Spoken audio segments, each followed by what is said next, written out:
मध्य वर्गीय परिवार में जन्मे श्री शांतनु प्रकाश आज पूरे भारत में स्कूलों के लिए डिजिटल सामग्री उपलब्ध कराने वाली अग्रणी कंपनी एजुकॉम के सर्वेसर्वा हैं। 1988 में IIM अहमदाबाद से MBA करने के बाद विगत 20 वर्षों में उन्होंने सफलता के नए आयाम स्थापित किए हैं।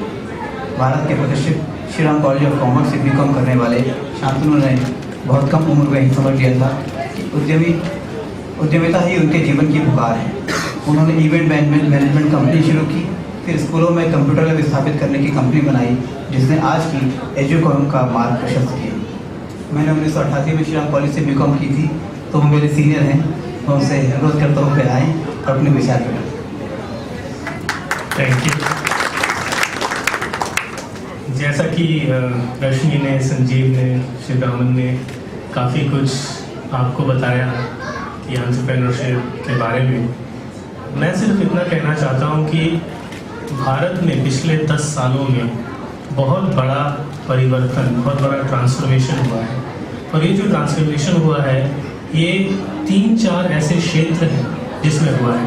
पहली बात तो जो सर्विसेज हैं उसकी तरफ हम बढ़ रहे हैं आज की डेट। अगर आप 10 साल पहले देखें तो जिस तरह का बिजनेस संजीव चलाते हैं वो इस स्केल में, इस रीच में 10 साल पहले ये बिजनेस ही नहीं था। जो बिजनेस श्री रामन जी चलाते हैं ये बिजनेस ही नहीं था। तो भारत में जो नई जनरेशन या नई जो पीढ़ी है एंटरप्रेन्योर्स की, एक तो बात ये है कि वो नए क्षेत्रों में आ रहे हैं, और नए क्षेत्रों में जब आ रहे हैं तो नई सोच लेके आ रहे हैं, नई एनर्जी लेके आ रहे हैं, नई टेक्निक्स लेके आ रहे हैं। तो भारत का जो ट्रांसफॉर्मेशन एज एन इकोनॉमी होना है, काफ़ी हद तक नए एंटरप्रेन्योर्स के जोश से, उनकी एनर्जी के साथ होना है। और जिस पेस से, जिस तेज़ी और जिस रफ्तार से ये ट्रांसफॉर्मेशन हो रहा है, मेरे ख्याल से इस देश को जितने आज एंटरप्रेन्योर्स हैं उससे 10 गुना ज़्यादा एंटरप्रेन्योर्स की ज़रूरत है। आप कोई भी क्षेत्र ले लीजिए, एडवर्टाइजिंग हो, एजुकेशन की लाइन में, मेरी कंपनी एजुकेशन की लाइन में काम करती है, इंटरनेट में, या और भी कई तरह की सर्विसेज जो नई मार्केट में आ रही है, उसमें आप ये देखेंगे कि जिन लोगों को सक्सेस मिल रही है वो फर्स्ट जनरेशन एंटरप्रेन्योर्स, वो पुरानी बिजनेस फैमिलीज नहीं है। और ये स्टैटिस्टिकली प्रूवन है, ये सच है, ये ट्रूथ है।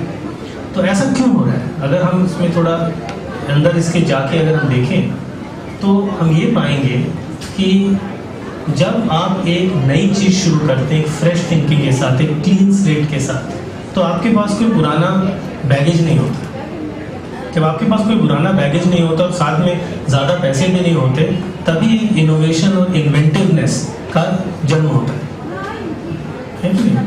तो आपने अब देखा होगा जैसे एयरलाइंस में डेक्कन एयरवेज है, उन्होंने एक दौर शुरू किया एयरलाइंस के बिजनेस में। ओके, रेडियो के बिजनेस में अगर FM में देखें तो जितनी कंपनीज आई हैं सारी नई कंपनीज, ऐसी कोई कंपनीज पहले नहीं थी।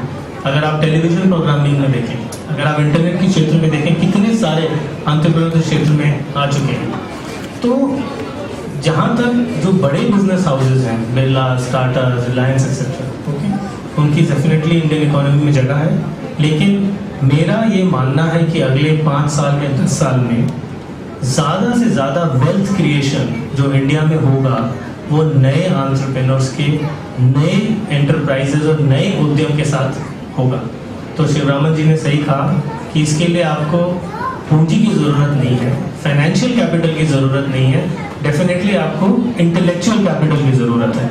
और इंटेलेक्चुअल कैपिटल किसी is a level playing field, वो हर इंसान के पास इक्वल क्वांटिटी में, उसको चाहिए सिर्फ एक प्लेटफॉर्म। और मेरे ख्याल से स्टे हंग्री स्टे फुलिश एक तरह से एक प्लेटफॉर्म है।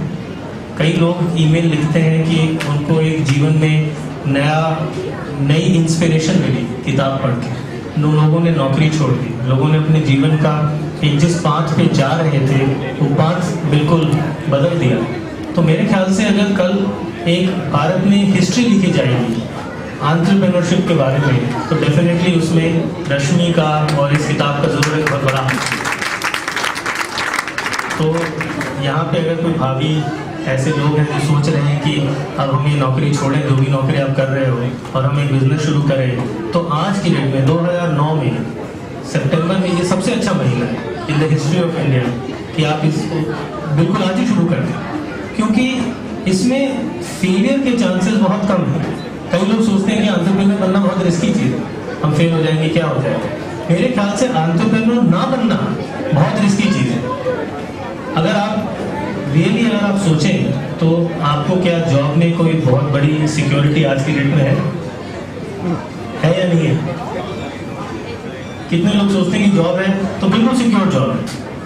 हो सकता है गवर्नमेंट का जॉब बहुत सिक्योर हो, लेकिन गवर्नमेंट के पास तो जॉब ही नहीं है आज की डेट, है कि नहीं? तो अगर आपको रियली में सिक्योरिटी चाहिए अपनी लाइफ में, तो आपको एंटरप्रेन्योरशिप में की ओर जाना चाहिए।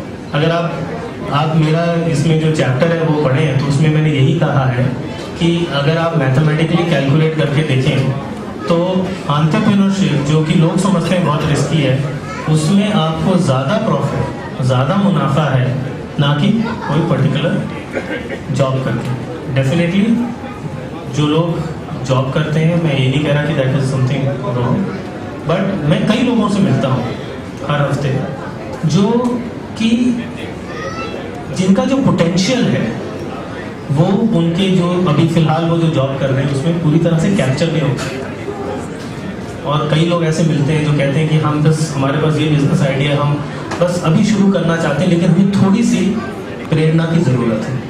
मेरे ख्याल से इंडियंस जो हैं वो पैदाइशी से एंटरप्रेन्योरियल है, क्योंकि यहाँ पे आप चाहे कुछ भी करना चाहें, आपको बिजली का कनेक्शन लेना हो, आपको कोई घर खरीदना हो, अगर आप एंटरप्रेन्योर नहीं हैं या एंटरप्रेन्योरली सोचते नहीं हैं तो आप वो कर ही नहीं सकते। तो हम already we are born as entrepreneurs. अब सिर्फ हमें उस डायरेक्शन में जाना है जिसमें सिर्फ थोड़ी सी मेंटली में थोड़ी सी प्रेरणा की ज़रूरत है। आई थिंक कुछ हद तक इस किताब से प्रेरणा मिलेगी, और मेरे ख्याल से भारत का जो भविष्य है वो डेफिनेटली अगले जनरेशन में जो लाखों एंटरप्रेन्योर्स इंडिया में आने वाले हैं उनके साथ बिल्कुल जुड़ा हुआ है। तो मैं यही होप करता हूँ कि इससे बहुत ज़्यादा लोगों को इंस्पिरेशन मिले और बहुत ज़्यादा एंटरप्रेन्योर आए हैं इस देश में। धन्यवाद शांतनु जी। उपस्थित अभ्यागतों, आज के इस आयोजन का सार तत्व यह है कि बिना उद्यम के कुछ हासिल नहीं होगा। जीवन में संतोष आवश्यक है, पर एक सफल उद्यमी थोड़ी सफलता से ही यदि संतोष कर ले तो वह उस मुकाम तक नहीं पहुंचेगा जहां आज हमारे ये मंचस्थ उद्यमी पहुंचे हैं और स्टे हंग्री स्टे फुलिश के बाकी उद्यमी भी। यह पुस्तक तो भारत के उद्यमियों के महासागर में एक बूंद के समान है, जो अपने परिश्रम और पुरुषार्थ से एक समर्थ भारत बनाने के सपने को साकार करने में लगे हैं। इस उद्यमशीलता को हमारा प्रणाम।